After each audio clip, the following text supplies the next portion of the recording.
So we are moving slowly forward, trying to introduce you to more components of the agricultural system. Ну, давайте продолжим и наше постепенное пошаговое знакомство с другими параметрами, другими факторами сельскохозяйственного производства, которые мы будем моделировать.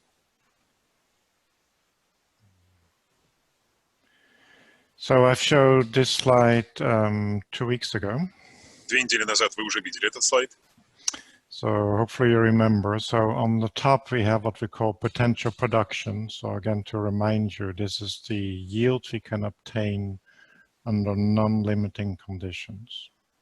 Я надеюсь, вы помните, что на этом слайде изображено, на этой схеме. То есть вверху, вот там, где написано у нас по-английски potential и стоит циферка 1, это у нас потенциальная продуктивность производства при наличии, при отсутствии каких-либо ограничивающих факторов. So under non-limiting conditions, we assume that there's sufficient water, nitrogen, and there's also no impact or pests and diseases. То есть мы предполагаем, что для растений достаточно и воды, и азота, и нет отрицательных воздействий, как, например, вредители или какие-то химикаты. So again, to summarize on a potential production, we're looking at the impact of temperature, solar radiation, photoperiod, possibly CO2, and the interaction with genetics. То есть, еще раз, у нас определяющие факторы при моделировании потенциальной продуктивности – это, во-первых, температура, солнечная радиация, количество солнечной радиации, наличие количества СО2 и какие-то последствия или специфика генетических характеристик культур. So today we're moving on to item number 2 shown here on the screen. So we're going to talk about attainable production, where we have limiting factors that will reduce the potential simulation on potential production. Сегодня мы поговорим как раз-таки о части, которая под цифрой 2 у нас, по-английски она называется attainable, то есть это возможная продуктивность, которая возникает при изменении тех или иных ограничивающих факторов. Достижимый. So the first limiting factor we're going to look at today is going to be water. Первый из факторов, мы поговорим сегодня об этом, это вода. So in order to simulate water, and hopefully many of you are very familiar with this because you're agrometeorologists, agrohydrologists, we need to look at all the components of the water balance. Для того, чтобы ввести и использовать водные данные в моделировании, в симуляциях, нам нужно как можно больше информации, которая касается воды. И, конечно, работая метеорологических или будучи гидрометеорологами, агрометеорологами, вы знаете, что у этих данных есть много составляющих. So in order to calculate the water balance, we need to look at, first of all, potential evapotranspiration. Then we're going to separate that into actual soil evaporation and actual plant transpiration. То есть первое, вы знаете, мы должны понять потенциальный объем эвапотранспирации или общее потенциальное испарение, и мы здесь мы эти данные разобьем на 2 типа, то есть это испарение грунта и транспирация растений. Это будут разные водные данные. In order to be able to calculate plant transpiration, we also need to look at how much water is being extracted by the soil through the roots. So we need to look at root water uptake. Для того, чтобы понять транспирацию растений, для того, чтобы рассчитать ее, нам также потребуются данные о способности корневой системы поглощать воду. On the top of the soil, we need to look at runoff, so how much water runs off the soil surface, and then the remainder will actually infiltrate into the top layer. Также нас интересуют данные по стоку, то есть, грубо говоря, сколько воды остается на поверхности почвы и далее уже попадает в почву, а не стекает. Then we need to deal with the actual water movement in the soil profile, going from the top of the profile to the bottom, or actually also upward flow. Также нам нужны будут данные по тому, как ведет себя вода уже внутри грунта, то есть как она просачивается, как протекает и что происходит на разных уровнях грунтового профиля. Then finally, we also need to calculate how much water drains out of the bottom of the profile we call deep drainage. И кроме этого нам потребуются данные по так называемому глубокому дренажу, то есть сколько воды остается в почве, в зоне корневой системы растения, а не уходит дальше уже вниз, ниже растения. So again, here's a little bit of a diagram looking at the same processes. So we can see that we have water going into the system on the right, irrigation, precipitation. We lose some through runoff, and the remainder infiltrates into the soil profile. Здесь то же самое, в общем-то, все эти типы данных, что касается водообеспеченности, представлены в виде схемы. Вот мы видим в правой части слайда у нас это irrigation, то есть вода, которая попадает на почву в результате орошения или полива, осадки, какая-то часть воды просто стекает по поверхности почвы, какая-то ее часть фильтруется и попадает внутрь грунта. Then we have the actual soil profile simulations with the deep drainage on the bottom. Далее у нас вот такой блок здесь написан soil, по-английски написано soil profile, то есть это профиль грунта или структура грунта, и у нас в самом низу drainage, то есть глубокий дренаж, о котором мы тоже говорили. And then we see on the left part of the diagram here, we have the water loss through the plants, transpiration, and the water loss through the soil profile referred to as soil evaporation. И в левой части слайда вы видите такие у нас таблички, написано soil evaporation и transpiration, то есть это вода, влага, которая теряется в результате или транспирации растений, или испарения грунта, из грунта.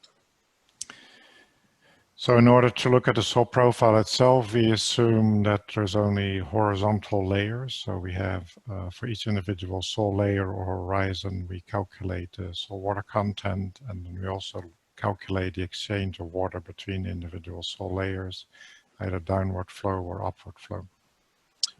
Здесь вы видите схему того, как система, как математическая система, то есть компьютерная система, в ней представляются профиль грунта.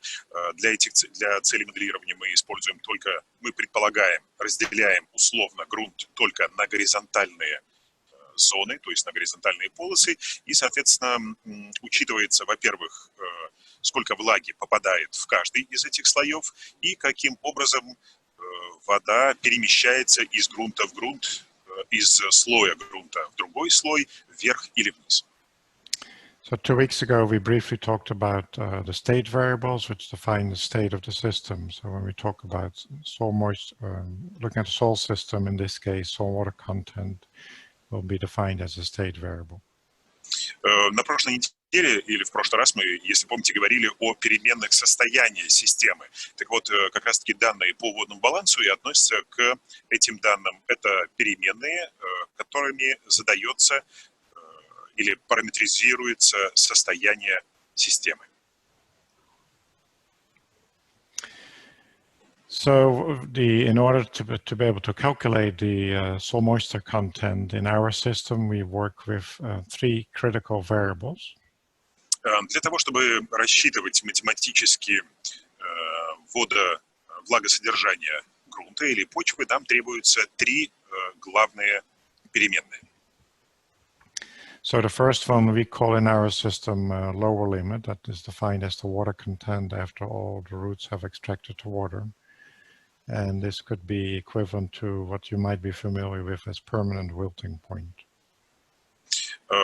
Первый из них это по-английски lower limit, то есть 2 буковки L, нижний предел, то есть это содержание воды в почве после того, как корни извлекли из грунта всю ту воду, которую они могли потенциально извлечь. То есть также, помните, мы в прошлый раз говорили о точке, постоянной точке увядания. Это имеет к этому отношение. The second one is drained up limit, and in our system that's defined as the soil water content after all the saturated water has drained through the system, and that's equivalent to a term you might again be more familiar with as field capacity. Вторая из переменных – это так называемый верхний дренированный предел, DUL по-английски, то есть это содержание влаги в почве после того, как вся влага прошла через пласт грунта. Then finally, we have saturated soil moisture content, SAT, which is the maximum amount of water that can be held in the soil profile, meaning that all pore space is filled with water and there's no air anymore in the soil system. И третий параметр – это способность грунта насыщаться водой, по-английски saturated water holding capacity, то есть, грубо говоря, это максимальный объем воды, который может в принципе содержаться в почве. Условно предполагается, что все пространство между частичками грунта заполнено водой, а не воздухом. So again, here the same parameters defined. In addition, we have some other ones. The first one we define as the layer number. So in our system, again, we're working with soil horizons or soil layers, which are then subdivided into what we call computational layers. And L represents the number of the layer number, which can be a maximum of 20 in our system. Здесь представлены еще ряд параметров по профилю грунта, по структуре грунта. Первый из них, это вот, он обозначается буквой L по-английски и обозначает номер пласта, с которым мы работаем. По крайней мере, в системе DSAT можно максимальное количество вот таких пластов грунта задавать до 20. Then, of course, we need to define the depth of each individual layer, shown here as Z. And then we have the other three variables we defined in the previous slide, LL, DUL, and Z. Также мы можем в системе задать толщину каждого из горизонтов или пластов в миллиметрах. Далее вы видите, повторяются три параметра, три переменные, о которых мы говорили на прошлом слайде. То есть это нижний предел водообеспеченности, верхний дренированный предел и содержание воды в водонасыщенного грунта. Just to note that the unit we're using here is the volumetric soil water content, shown here as cubic millimeter per cubic millimeter of soil. Обратите внимание, что здесь мы используем, какие единицы мы используем, это у нас кубические миллиметры. And then when we're working with our soil system, we also need to look at the roots. So we use a simplified way of growing roots, which we'll show in the coming slides. But we have what we call a root preference factor that determines the preference on where to grow roots. And this is a relative number between 0 and 1, where 0 means no root growth and 1 means a preferred layer where we would like to grow roots if all conditions are optimum. Далее нам требуется для расчетов какие-то данные по корневой системе, потому как она развивается. Это у нас параметр WR в скобочках L. Это коэффициент, так называемый коэффициент корневого предпочтения для расчета того, на какой глубине предпочтительно корням расти. И это относительная величина от 0 до единицы. 0 обозначает отсутствие каких-либо корней в каком-то пласте или ее секторе, и единица – это когда корневая система чувствует себя хорошо. So the ultimate goal of this system is that we're able to simulate the soil moisture content correctly. So what you see here is an example of time on the x-axis and soil water content on the y-axis. The line represents the simulation coming out of a model, and you also see data points, and the data points represent observed data. So the ultimate goal is here to have a good fit between simulated and observed data points. Цель всего этого в чем заключается? Мы, конечно, должны максимально близко к реальной ситуации смоделировать влагосодержание почвы. И вот на этом графике вы как раз-таки и видите такую попытку сопоставления проверки наблюденных данных реальных с данными моделирования. По оси X это у нас отмечается время, по оси Y влагосодержание почвы, и вы видите график, вот этот зигзагообразную функцию, график, который получился в результате моделирования, и точки обозначены, это наблюденные данные. And then the second part is really to relate then the soil moisture content to a stress factor, in this case referred to as water stress or drought stress. And these drought stresses affect various growth processes we partially discussed during the previous session 2 weeks ago. И, конечно, самая главная наша цель – это попытаться рассчитать факторы или коэффициенты различных дефицитов или стрессов. Здесь по-английски. В данном случае мы говорим о дефиците или недостатке влаги.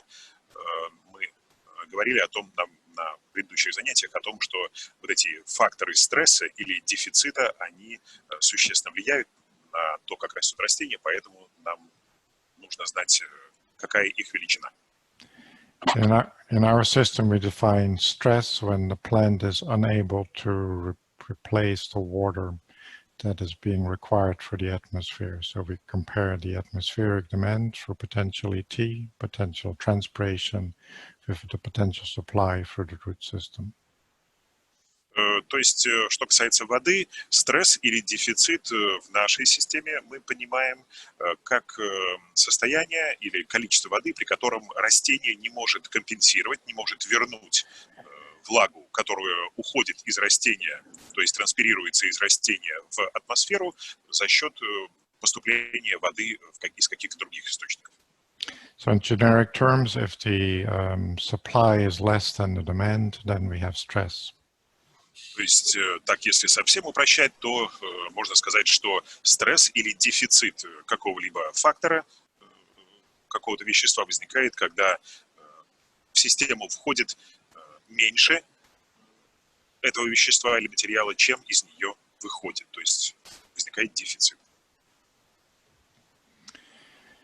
So now to get into some details, so we really need to talk how we simulate these individual processes I showed you on the previous slide, starting with the soil surface processes, then the drainage, as well as the flow between individual soil layers. Ну и сейчас давайте уже перейдем непосредственно к этим процессам, которые мы попытаемся симулировать, то есть смоделировать, включая, то есть все, о чем я говорил ранее, начиная от процессов, которые происходят на поверхности почвы, дренажа, обмена влагой между различными пластами грунта и так далее. So again, in order to simulate a soil-water balance, we need to have some additional inputs. So for potential production, we really were only worried about having genetic inputs, as well as the weather data with emphasis on temperature and solar radiation. Now, when we work with a soil-water balance, we need additional inputs. Что касается дополнительных вводных данных, также вот как мы работали, говорили, и потом вы выполняли упражнения по потенциальной продуктивности, там нам требовались вводные данные и дополнительные вводные данные, но там пока что мы еще работали в таком упрощенном, усеченном виде, мы только обсуждали необходимость, то есть там были вводные данные только по погоде, то есть метеорологические данные, как температура, например. Здесь для моделирования водного баланса потребуются также дополнительные данные. So from the weather data, we'll obtain the daily precipitation or rainfall, and then when we have an irrigated system, we need to know the amount and the dates when the actual irrigation was applied. Что здесь нам важно? Во-первых, это суточные осадки. Далее, если проводится полив, то даты и объем полива. And in order to separate the plant transpiration and soil evaporation, we need to know a little bit about what we call canopy cover. So that's LAI, leaf area index.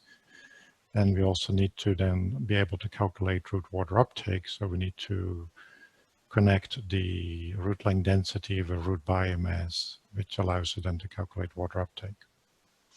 Это что касается того, какая влага попадает в систему. Далее нам потребуются также переменные состояния, так называемые, то есть нам нужны данные по состоянию части надземной части растения. Вот здесь вы видите, у нас один из параметров обозначен по-английски 3 буквами LAI, то есть это объем листовой массы растения. Также нам потребуются данные по плотности корневой системе на глубине каждого из пластов. And for any type of simulation, we also need to define what we call the boundary condition or initial condition. So when we talk about a soil-water balance, it's very important to define the amount of water that is present in the soil profile at the start of the simulation, which we refer to as initial conditions. And we need to define that for each individual soil horizon or soil layer. Также, конечно, нам нужно знать, какие у нас в системе существуют ограничения. В данном случае, говоря о влагосодержании грунта, нам требуется знать не только, сколько воды попадает в грунт и в различные его пласты, а также его начальные условия, то есть сколько воды содержалось изначально в каждом из пластов грунта.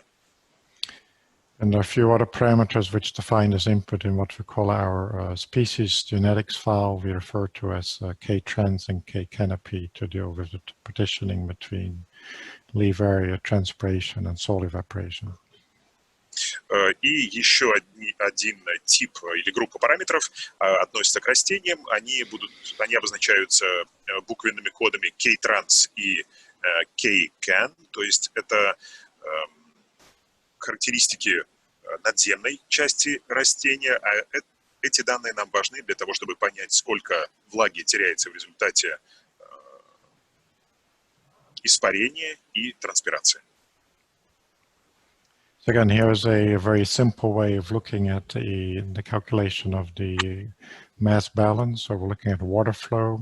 Basically, overall, we're looking at input and output. And all our calculations in our system are based on a daily time step. Здесь мы видим то же самое, все в упрощенной форме, то есть баланс массы у нас, то есть нам нужно знать, сколько воды попадает в систему, сколько из нее вытекает.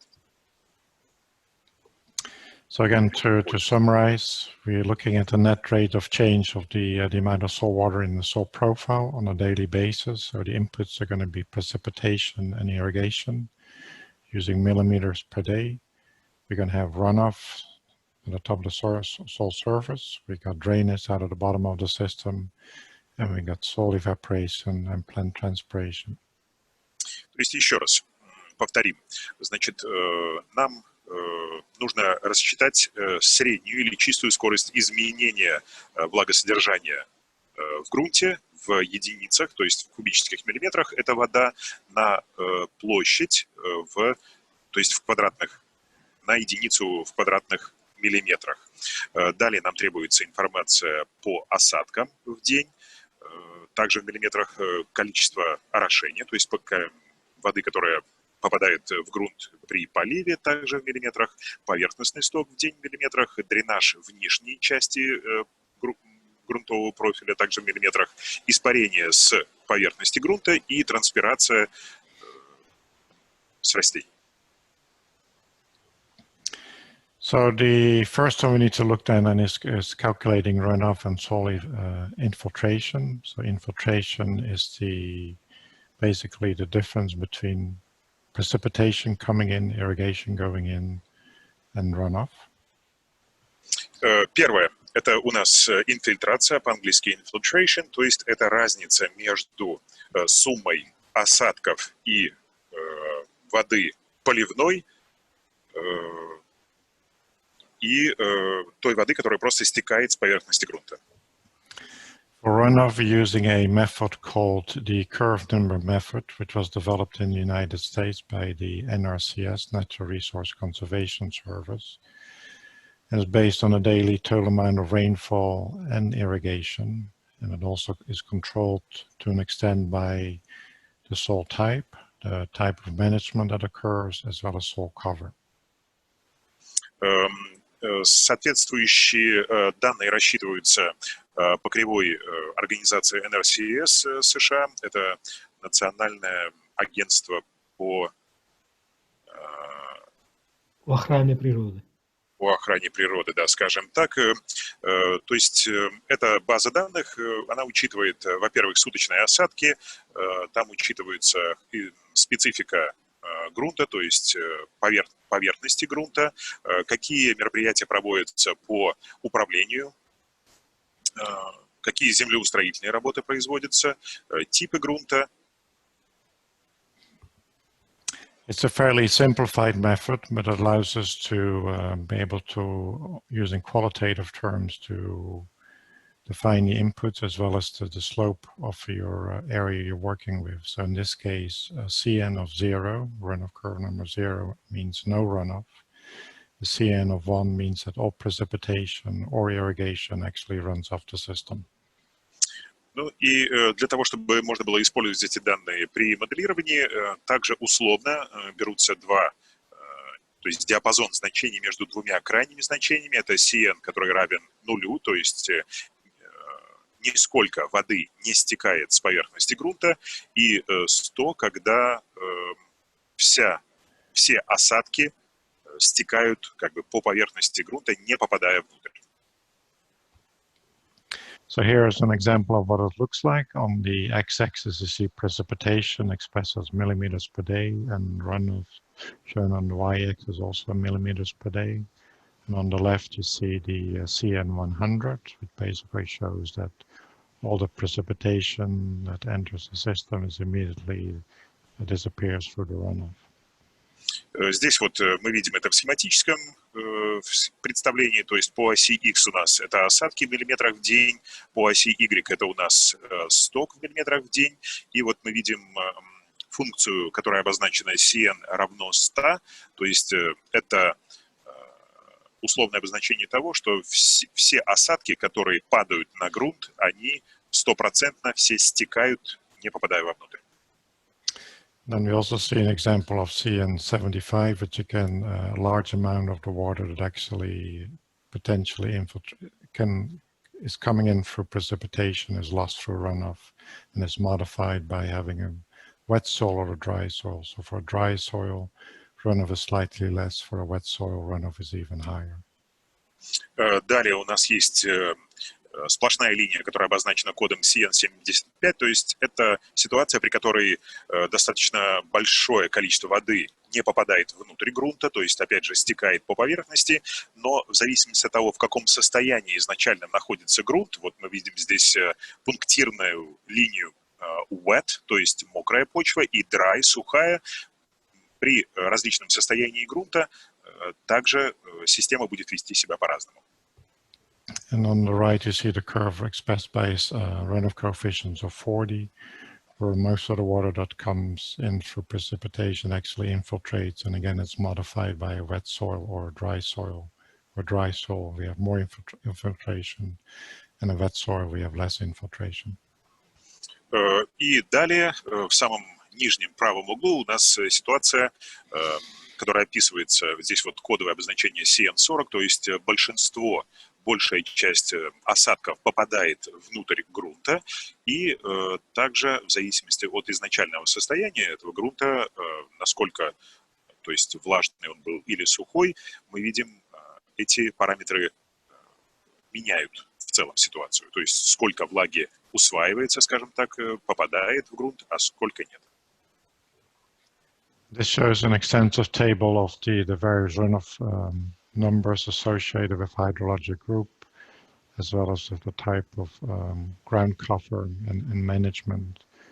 The program will be introducing to you later on. Actually, will do all these calculations for you, so you don't have to be familiar with this particular table. Здесь вы видите пример того, как выглядят данные, база данных Национальной организации по охране почв. Но с этими данными вам ничего не придется делать, мы их будем предоставлять, поэтому, в общем, можно больше внимания этой таблице не уделять. And the next one is what we're going to look at is the amount of water that drains out of the bottom of the profile. To find this drainage. Следующий параметр – это у нас так называемый saturated flow, по-английски, как можно перевести как насыщенный поток или глубокий дренаж, о котором мы говорили ранее. So this only occurs when the soil moisture content is actually above the drained upper limit. So again, the drained upper limit is the equivalent of field capacity. Это происходит только в том случае, если экспоненциальный сток воды выше верхнего предела дренирования, который описывается вот этим кодом или коэффициентом drained upper limit, или верхний предел дренирования. And the critical factor here, we use critical parameters called SWCAN, shown on the third line, is the proportion of water drained per day. And this is a qualitative parameter, which we'll calculate through the soil data entry program we'll talk about later. Самым главным здесь параметром является, который обозначен по-английски аббревиатурой SWCON, то есть это доля дренажа или количество дренированной воды в день. Мы об этом чуть позже поговорим. And here's again an example of how this particular factor operates. What you see on the x-axis is number of days after a wet event. So in this case, a wet event means that the soil moisture content is above the drained upper limit. And what you see on the left is the saturated soil water content, which is a definition of an input, the drained upper limit and the lower limit. And you can see, depending on the value of the SWCON, 0.8, 0.5, and 0.3, the higher the value, the faster the drainage rate, and the quicker we actually reach the soil moisture content at the drained upper limit. Здесь вот схематично представлено, что происходит, скажем так, по истечении определенного количества дней после события, да, то есть в данном случае событие — это у нас попадание в почву влаги в результате падения осадков, и мы видим, что ситуация кардинальным образом отличаются друг от друга при различных значениях вот этого коэффициента SWCON, то есть количество или доля дренажа в день. Then we have to calculate the water redistribution between individual soil layers. We define here as flow between W1, the top layer, W2, second layer, all the way up to a maximum of 20 layers. Мы уже говорили о том, что в системе учитывается перераспределение воды между пластами грунта. В данном случае мы видим их обозначения буквенные и числовые. W — это 1, это самый верхний слой, и вплоть до 20-го. Система позволяет, как говорилось, до 20 пластов грунта учитывать. Ну и, соответственно, с левой части это flow, то есть поток, как влага проникает, переходит из грунта, из пласта в пласт. So this is the equation we use to calculate the unsaturated flow, where we're looking at the distance between two individual layers, and we look at the gradient in soil moisture between the two individual layers as well. And then we have a soil water diffusivity calculation, ultimately allowing us to calculate downward flow and upward flow as well between two individual soil layers. Вот здесь вы видите формулу, по которой мы рассчитываем вот этот вот ненасыщенный поток, то есть перераспределение воды между пластами грунта. Также в системе учитывается градиент, скажем, градиент имеется в виду по влагонасыщенности различных пластов в зависимости от его толщины и структуры. And for a matter of time, I don't really, we're not able to get to talk in detail about all the equations shown here. К сожалению, учитывая ограниченное время, мы не можем разобрать все формулы, которые представлены на этом слайде, поэтому перейдем к следующему. Then we need to look at atmospheric demand. In the DSAT system, we use the Priestley-Taylor equation. Maybe some of you are familiar with this, but the inputs we use for Priestley-Taylor are total solar radiation and maximum and minimum temperature. Далее нам необходимо рассчитать атмосферные потребности. Возможно, некоторые из вас уже знакомы с уравнением Пресли-Тейлора. Для того, чтобы с этим уравнением работать, нам нужны вводные данные по общему солнечному излучению и максимальной и минимальной температуре. So the calculation of potential ET is very critical for the soil-water balance, and some people have challenged us that they feel that the Priestley-Taylor equation is inaccurate, preferring something like FeO56, which I show in the next slide.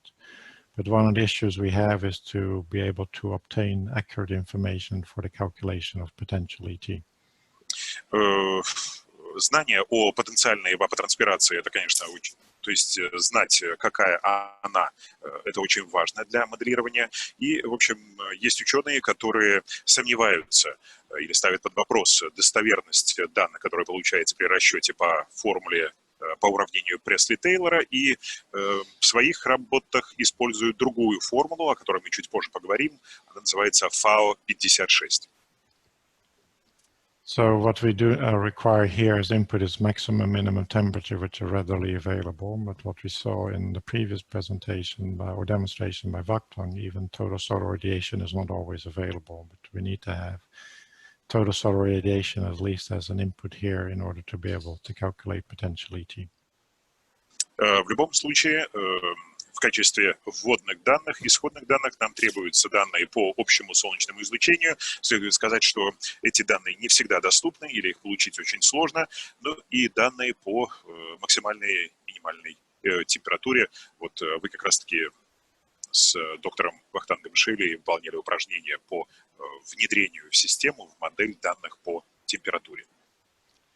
The Priestley-Taylor equation requires some other additional inputs with respect to the coefficients, but these all are provided internally in the computer code, including the slope of the vapor pressure and temperature curve and the psychrometric constants. Для использования уравнения Пресли-Тейлора также требуются еще некоторые дополнительные данные, но они уже прописаны в модели, в компьютерном коде. Это, например, данные по наклону кривой давления и температуры, психометрическая постоянная и некоторые другие. So as I said, we have an option that you can use FeO56, but in order to calculate FeO56, you also will require wind speed and relative humidity as an input, which is in many cases a meteorological variable which is rarely measured at remote weather stations. Как я уже сказал, для расчета потенциальной эвапотранспирации мы также можем использовать уравнение FAO56, оно так условно называется, но для работы с этим уравнением нам потребуются еще некоторые дополнительные данные, как, например, скорость ветра и относительная влажность. Мы знаем, что эти метеорологические данные не всегда наблюдаются, особенно если мы говорим об удаленных метеорологических станциях. So once we have calculated potential ET, we need to partition this between what we call potential soil evaporation and potential plant transpiration, and we're using the Lee vary index, LAI, shown here on the right as a factor to do the partitioning. Далее, как я уже говорил, общий показатель, вот этот коэффициент эвапотранспирации, нам необходимо для целей моделирования разделить на транспирацию растений и испарение с поверхности грунта. И, как я уже говорил, мы будем для этих целей мы используем коэффициент LAI, LAI по-английски, то есть коэффициент или индекс листовой поверхности. So the leaf area index defines the amount of leaves, leaf area per unit land area. So if there are no leaves, you can see here that all the partitioning is allocated to soil evaporation. If we have a high canopy cover, LAI equals 4, then all the partitioning is into plant transpiration. И что мы благодаря этому коэффициенту или индексу можем получить? То есть мы разделяем ситуации, когда, например, у нас достаточно такая мощная листва, и, соответственно, на транспирацию растения уходит, то есть формула уходит больше влаги, и на испарение с поверхности почвы меньше, или наоборот, если у нас листвы почти нет, то вся влага, которая эвапотранспирируется, она относится как бы в часть испарения с поверхности грунта. And following the partitioning between potential transpiration and potential soil evaporation, we actually need to look at the actual soil evaporation. And we're currently using a new approach we refer to as the Suleiman-Ritchie approach shown here, where we actually can extract soil moisture for soil evaporation, not only from the top layer, but also from some of the other layers as well. Ну, и для того, чтобы как-то разграничить и обособленно рассчитывать испарение только за счет эвапотранспирацию только за счет испарения с поверхности грунта, мы сейчас используем более такой новый, продвинутый подход. Мы его называем уравнение или подход Ричи и Сулеймана. То есть учитывается испарение влаги не только с самой поверхности, но и со всех других пластов грунта. So one of the challenges we face in our approach of the soil water balance simulation is that we only use the daily time steps, and we know that some of the changes, especially in the plant system and the soil system, occur at a much higher rates. So with this type of approach, it actually allows us to extract water from the deeper layers to emulate some of these processes. Почему было принято решение или в чем преимущество этого метода? Я уже говорил, что при расчете водного баланса у нас шкала с дневным шагом, то есть система как бы предположительно моделируется состояние системы, и состояние системы изменяется каждый день. Но мы знаем, что многие процессы, которые происходят в грунте, и процессы, которые происходят с растением, когда оно развивается, они намного более часто, скажем. То есть нужно учитывать изменения, которые происходят значительно чаще. И вот как раз-таки этот метод позволяет нам более эффективно, достоверно учитывать развитие этих процессов. Let me just skip these. So to summarize the calculations of the soil and plant system, so we calculate first potential ET, then we partition this to potential plant transpiration and potential soil evaporation.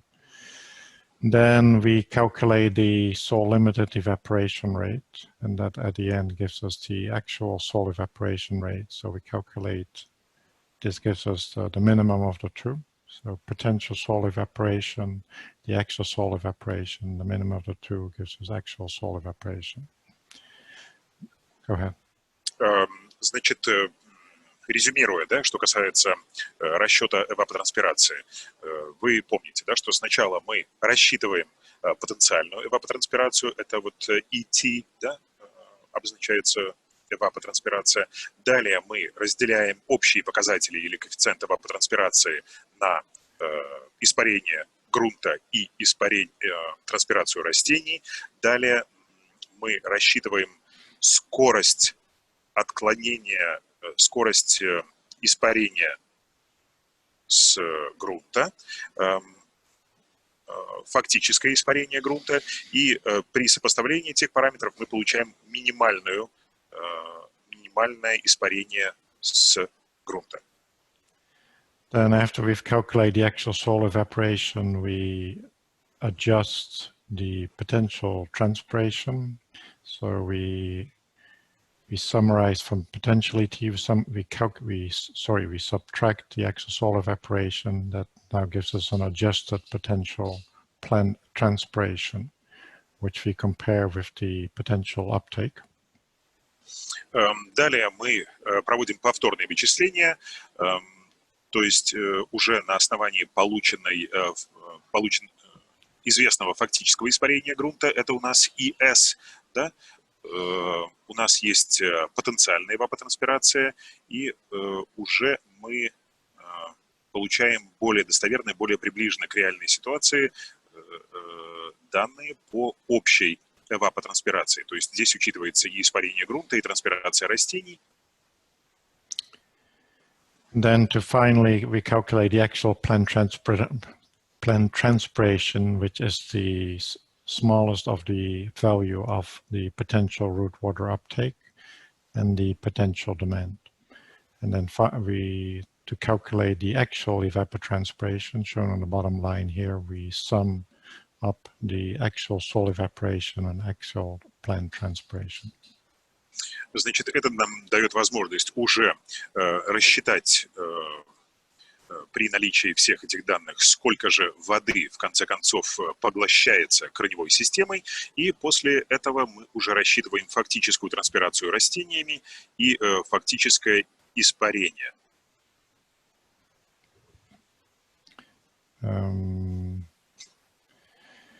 So then to deal with root water uptake is a little bit of a challenge too, because we have somewhat of a simplified system. Что касается поглощения воды корневой системы, здесь также есть, конечно, некоторые свои недостатки, потому что нам приходится очень сложную систему представлять в упрощенном виде. So we use an approach we refer to as radial flow, which is a function of the actual root length in each individual soil layer, the water that is available in each individual soil layer, that is the actual soil water content minus the permanent wilting point, and then resistance to water flow to the roots. Для использования этих, то есть для учета в моделировании поглощения воды корневой системой мы используем параметр, который называется, который рассчитывается по так называемому радиальному потоку. То есть это функция между длиной корня в каждом слое почвы, водой, которая доступна в каждом этом пласте почвы или грунта, и сопротивление воде в корневой системе. So we first need to look at root growth. So the system is actually driven by photosynthesis and carbohydrates. So we allocated a certain amount of biomass to the roots. Then we need to decide where to grow the roots. Мы должны учитывать, то есть модель должна учитывать рост корневой системы или рост корней. То есть в первую очередь это скорость роста корней в сантиметрах в день и относительная способность корневой системы расти в том или ином пласте почвы, что зависит от структуры и от состояния этого пласта. So based on the total amount of carbohydrates allocated to the roots, we convert the carbohydrates to a total amount of root length, and this is dependent on the function. And then we use this WR factor shown here, which is an input in the soil profile to grow the roots based on this root preference factor, which varies between 0 and 1, as well as the actual soil moisture content in each individual layer. So if the soils are wet, there's a higher preference than when the soils are dry. То есть в зависимости от того, сколько почвенного углерода доступно в том или ином, это вот у нас первый пункт, то есть скорость роста корневой системы в сантиметрах в день. То есть здесь учитывается содержание углерода в почве и рассчитывается в среднем, на сколько сантиметров корень вырастает в день. Далее вот тот параметр, который обозначен WR в скобочках L на этом слайде, это относительная способность корней расти в слое почвы в зависимости от состояния этого пласта грунта. И данные эти обычно представлены в файле soil.sol. So here's an example what this root preference function looks like. So on the left, we see a root distribution. It's a fairly old slide of experiment conducted in 1980. On the x-axis, we see the actual root length density. So it would be centimeters per cubic centimeters of soil. On the y-axis going down, this would be the different soil layers. So we can see that the root length density on the left varies between maybe 0.3 versus all the way to 0.0. So the deeper we go, the less roots we have. Здесь вот схематически представлены все эти параметры, которые учитываются по развитию корневой системы, то есть по оси X. Это у нас длина корней. У нас, вот видите, обозначены плашками разные пласты почвы. И по оси Y это у нас идет глубина. И то есть мы видим, что на разной глубине, во-первых, разной по массе, по количеству, разное количество корней, и они разные по толщине. And on the right, we see the actual numbers we input into the soil profile for this particular location and for this particular soil. So again, you see these numbers range between a value of 0.3 and somewhere a value of 0.0. So for the deepest layer, we don't allow any roots to grow. Это данные эксперимента, который проводился в 80-м году. По корневой системе у нас условно предполагается, что значение 0 – это когда 0.0, то есть 0,0, это когда у нас нет вообще корней, и вплоть до 0,3, когда корней достаточно много. В правой части вы видите еще одну похожую схему. Здесь уже, то есть в систему были внедрены данные по этому конкретному эксперименту с учетом характеристик пластов почвы. So these numbers can actually be obtained from field experiments, but we realize this is quite a challenge. So we have a function built in, again, in the utility program we'll demonstrate later on, that allows you to calculate these values. Конечно, эти данные можно получать, скажем так, в результате полевых исследований, то есть с забором образцов и так далее, но мы понимаем, что это сложно сделать, поэтому в программу, в систему моделирования внедрены специальные приложения, утилиты, которые это рассчитывают. So here's an example of some potential root growth functions, again shown here between a value of 1 on the top y-axis to 0, and on the y-axis, again, we see the depth. And we see the blue value as the default value, which can be calculated by the program. Здесь вот представлены некоторые данные моделирования. То есть в самом верху, в правой части у нас от единицы мы видим, там начинается все, то есть это верхний слой почвы, и там корней больше всего, и синяя линия – это у нас состояние системы по умолчанию, синяя линия движется в конце концов вниз, и то есть мы видим, что чем глубже, тем меньше корней.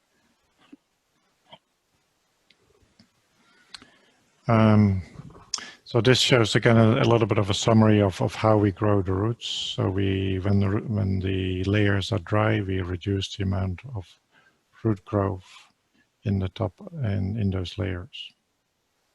Здесь как бы такое резюме, да, того, о чем мы поговорили. То есть самое главное, что нужно понять, это что система учитывает различные состояния грунта, как, например, когда пласт грунта сухой, рост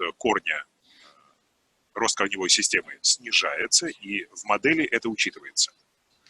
And the opposite is we deal as well. So if we have very wet soils, saturated soils, we do some root slushing, so we dye roots.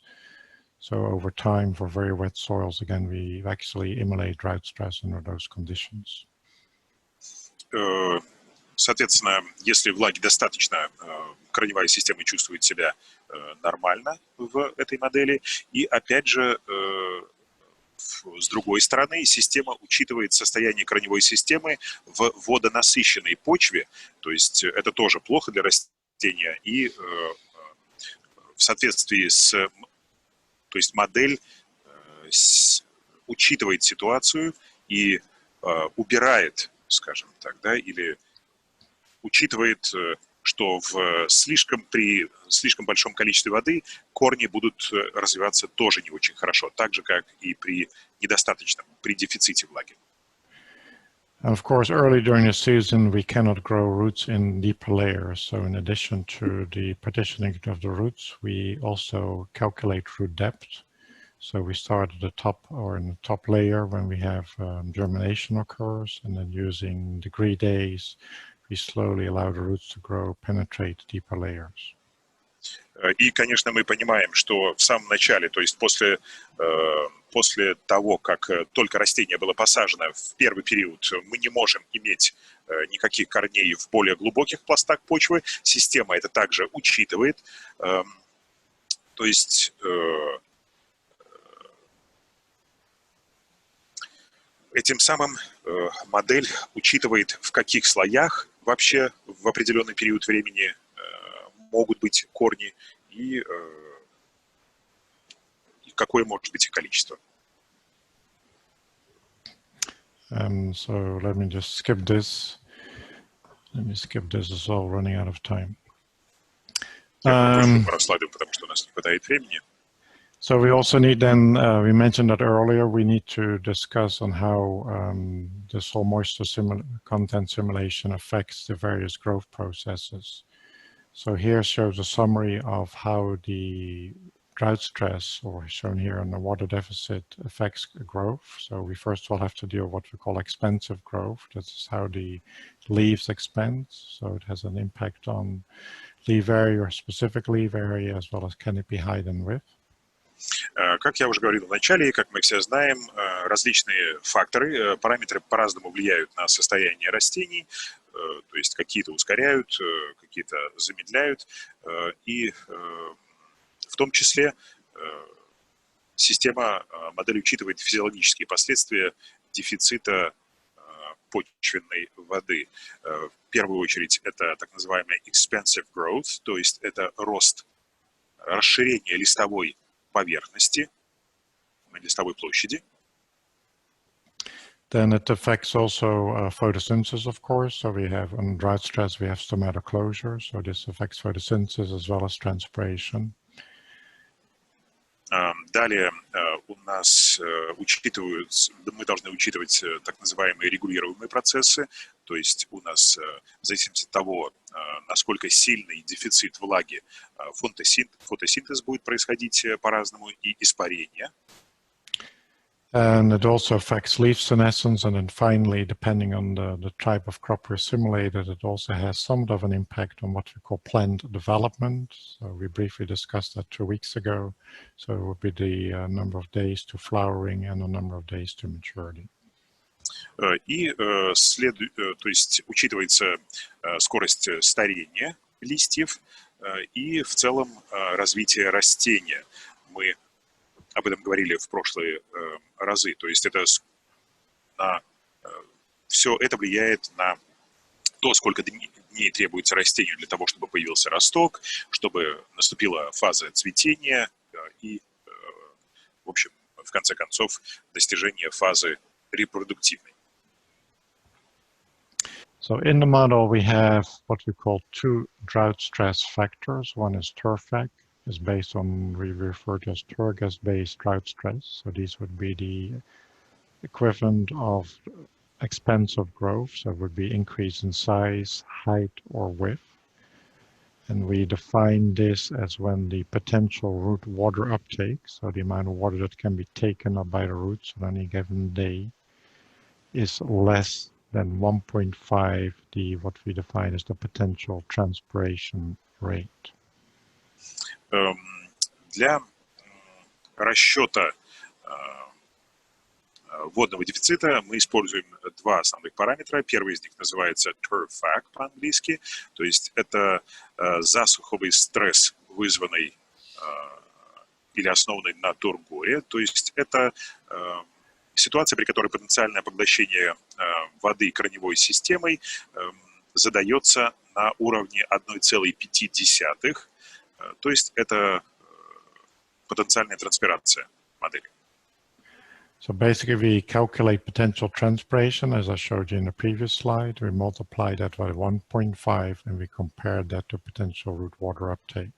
If potential root water uptake is greater than 1.5, there's no stress. So this TURF factor is set at 1. meaning no drought stress. If the potential root water uptake is less than 1.5 times the potential transpiration, then we implement a drought stress factor. Ну, если то есть вернуться к тому, о чем мы говорили ранее, если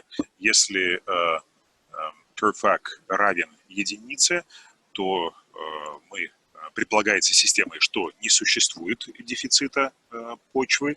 Если потенциальное поглощение воды корневой системой больше 1,5, то мы говорим, что стресс существует. То есть в почве больше воды, чем корневая система, в принципе, может поглотить. Then the second one is we refer to as SWFAC, and here we compare the potential root water uptake with the actual potential transpiration. So rather than multiplying by 1.5, we multiply by 1.0. And this is fairly simple. Is the potential water uptake is greater than the potential demand, there's no stress, SWFAC equals 1. If the potential root water uptake is less than the potential transpiration, we implement stress. So the SWFAC factor is less than 1. И второй коэффициент, по-английски он называется SWFAC, это засуховый стресс. Если потенциальное поглощение воды корневой системой больше единицы, то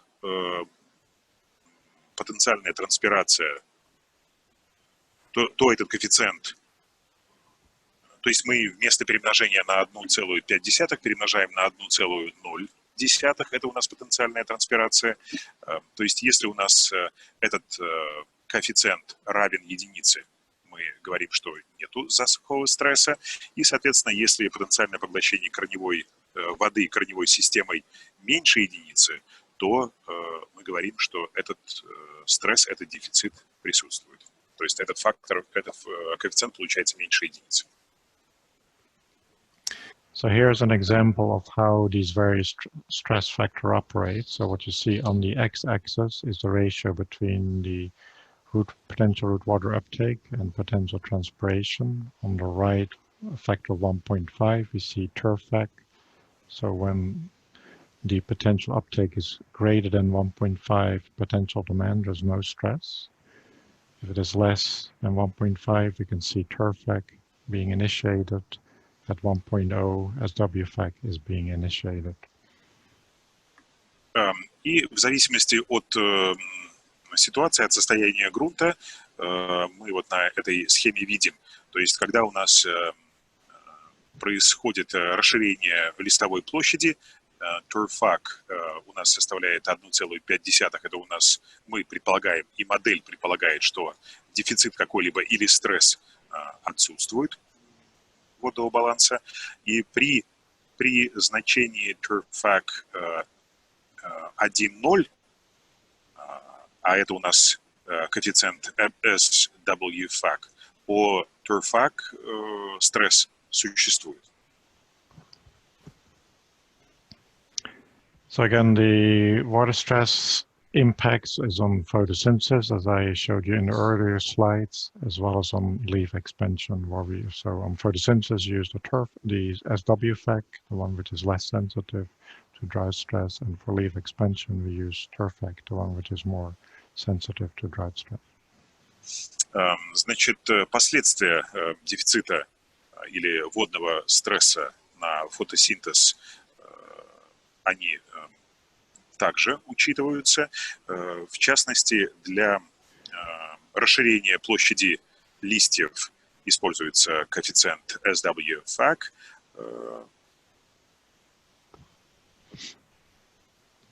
Let me skip these. So again, as an example here on how this really operates, so this is again an older example of an experiment that was conducted in 1980. This is for soybeans. So what you see on this graph is simulated and observed data. The x-axis has days after planting. Здесь на этом слайде представлены результаты одного эксперимента, который был проведен в 1980 году. Здесь представлены как смоделированные, так и наблюденные данные. То есть по оси X у нас отмечаются количество дней после посадки. And on the top graph, the top panel, you see extractable soil moisture. So we start with a fairly wet profile with about 280 millimeters of water. And then we can see over time that the extractable water slowly decreases. It matches the observed data. And somewhere around day 80, we see on the bottom of that graph, you see the SW factor getting a value greater than 0. So this is the reverse of 1. And we see stress increasing during that period between day 80 and day 100. So go ahead. Значит, на графике, который у нас в верхней части слайда располагается, мы видим смоделированные наблюденные данные по извлекаемой грунтовой воде. Мы видим, что к примерно 80-му дню у нас значение коэффициента SW-FAC приближается к нулю, и это у нас... On the bottom graph, we see total crop weight and total pot weight, and we can see that somewhere around day 80, the green line basically flattens off due to the drought stress. So that's simulated, and this matches very closely with the observed data points, which are the open squares. В нижней части слайда на графике мы видим смоделированные и наблюденные данные по массе посевов и колоса или стручков. Мы видим, что также наблюденные данные подтверждают, да, что где-то около 80-го дня происходит, то есть фактор SW-FAC у нас приближается к нулю, что является обратным значением единицы. То есть наблюденные данные подтверждают результаты моделирования. So this is a similar graph, but this is for a different experiment. This was conducted in Gainesville on a sandy soil in 1978. Again, the blue line represents the extractable soil moisture. In the bottom line, the black graph shows the soil water stress factor, which kicks in when we reach a certain, we reduce extractable soil moisture to below 100 millimeters. Здесь на этом графике вы видите еще один эксперимент. Он проводился в Гейнсвилле. Здесь моделировалась соя, рост развития соевого растения. Синей линией обозначено количество воды, которая потенциально может быть поглощена. И мы видим, что в какой-то момент начинает работать вот этот коэффициент SW-FAC, то есть связанный с водным дефицитом, с водным стрессом. And this is the response of the crop simulation, very similar to what I showed you for Iowa, now for Gainesville. So the green line is above ground biomass for irrigated conditions. The brown line is for rain-fed conditions. And we can see that when drought stress occurs, the black line, that under rain-fed conditions, the simulated biomass and the observed biomass immediately decreases. So that's the brownish red line. На этом графике отображены также как смоделированные, так и наблюденные данные по росту культур, по росту сои в ситуации багарного земледелия, то есть когда учитываются только осадки и в условиях полива, и мы видим, что вот этот фактор засухового стресса SW-FAC, он сразу же моделью включается, то есть зеленая линия – это у нас при наличии полива, коричневая линия – это без полива, и мы видим, что модель автоматически включает, как бы, да, этот коэффициент начинает учитывать при определенном количестве осадков, и это соответствует ситуации в реальности. Skip this. So now then, to summarize how well the model overall predicts and how responsive it is to rainfall. So what we see on the left is a set of experiments. Again, this is for soybean in the United States, or on the x-axis we have the average amount of rainfall received per day during the growing season. On the y-axis we see yield. So in general, we require at least 2 millimeters of rainfall per day on average for the growing season to be able to grow soybeans in this environment. And if rainfall is above about 3 millimeters, we see that there's no impact, no change in yield. So on the left is observed. Итак, здесь просто что нас самое главное, что нас интересует, да, насколько модель наша достоверно и эффективно предсказывает, да, прогнозирует потенциальную ситуацию. И вот здесь вы видите два графика. На одном из них слева это у нас наблюденные данные по урожайности и по количеству осадков. Справа это смоделированные данные по урожайности и осадкам. И что мы здесь видим? Что касается наблюденных данных, при 2 миллиметрах осадков в день у нас все-таки происходит какой-то рост. Этого достаточно для того, чтобы соя росла. При увеличении количества осадков до 3 миллиметров в день никаких существенных изменений в развитии растений не происходит. And on the right, we see what we can simulate with the model. So in this particular case, we had for each experiment shown on the left, the daily weather data available. We had the local soil profile characterizations available. We had the local genetics available. So we can see that the response simulated with the model for the same conditions is very similar to what we found for the observed data.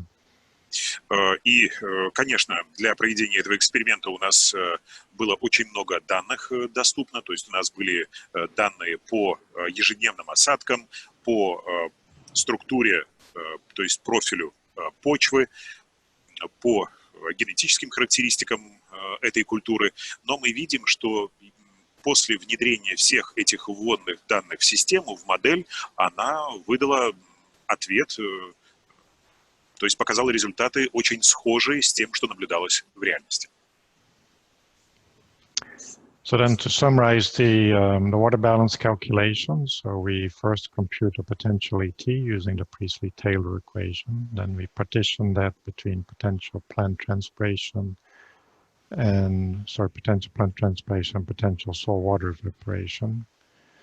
Then we compute the limits between potential soil evaporation and the actual soil evaporation. We update that information, then we calculate potential root water uptake and the potential transpiration demand. We take the limit of the two to get to actual plant transpiration, and that allows us then to calculate the actual ET of the sum of actual transpiration and actual soil evaporation. Ну и подводя черту под лекцией, вкратце повторю, о чем мы с вами говорили. То есть для расчетов водного баланса нам в первую очередь требуется рассчитать потенциальную эвапотранспирацию. Мы это делаем. После этого нам необходимо разделить общее значение потенциальной эвапотранспирации на транспирацию растением и испарение потенциальное, то есть на потенциальную транспирацию растений и потенциальное испарение с почвы, с поверхности почвы. Далее мы вводим в уравнение ограничительные коэффициенты для поверхностного испарения с грунта. После этого мы рассчитываем фактическое испарение. Это у нас разница между этими двумя значениями. После этого мы рассчитываем предельные значения по почвенно-корневой системе, то есть способность корневой системы поглощать почву. И на основании этого уже получаем значение фактической транспирации растением. На основании последнего коэффициента, последнего значения мы уже рассчитываем не потенциальную эвапотранспирацию, а фактическую. То есть это мы уже рассчитали То есть фактическая эвапотранспирация – это у нас сумма фактической транспирации растениями и испарения из различных пластов грунта. And then we connect and link the soil water balance simulation and plant water balance simulation using the water stress factors, which is TURFAC and SWFAC. And they are based on the ratio between the potential demand of the plant for transpiration versus the actual supply for the water system. And that allows us to reduce growth, affect development, etc. in the plant system. То есть мы должны понять, что происходит с влагой как в растении, так и в грунте. Мы эти данные получили. После этого нам их нужно совместить. Это делается с использованием коэффициентов TURFAC и SWFAC, о которых мы в последнюю очередь говорили. То есть мы должны рассчитать общий водный стресс или водный дефицит и как растение себя ведет в таких ситуациях, то есть какова потребность растения, в том числе надземной и подземной его частей в почве, и сколько влаги попадает, приходит растению там, в результате полива или осадков. Again, some notes here, and I won't spend much time in it. I just want to emphasize that the type of water balance simulation we use in the DSAT system is somewhat simplified compared to maybe what you're familiar with, and the various reasons for using this approach. But mainly this is driven by the available inputs that we have in order to make these simulations, especially for sites where we don't have local weather data and we don't have accurate soil profile information. Некоторые замечания по поводу использования, по поводу моделирования водного баланса и водного развития растений в условиях водного дефицита на основании DSAT. Это, конечно, упрощенная, можно сказать, такая форма, но это делается, учитывая то, что по многим регионам у нас достаточно ограниченные данные, что касается почвы или погодных условий, поэтому это позволяет все равно с какой-то степенью достоверности моделировать развитие сельскохозяйственной культуры. So with that, I'll end my presentation. Apologies.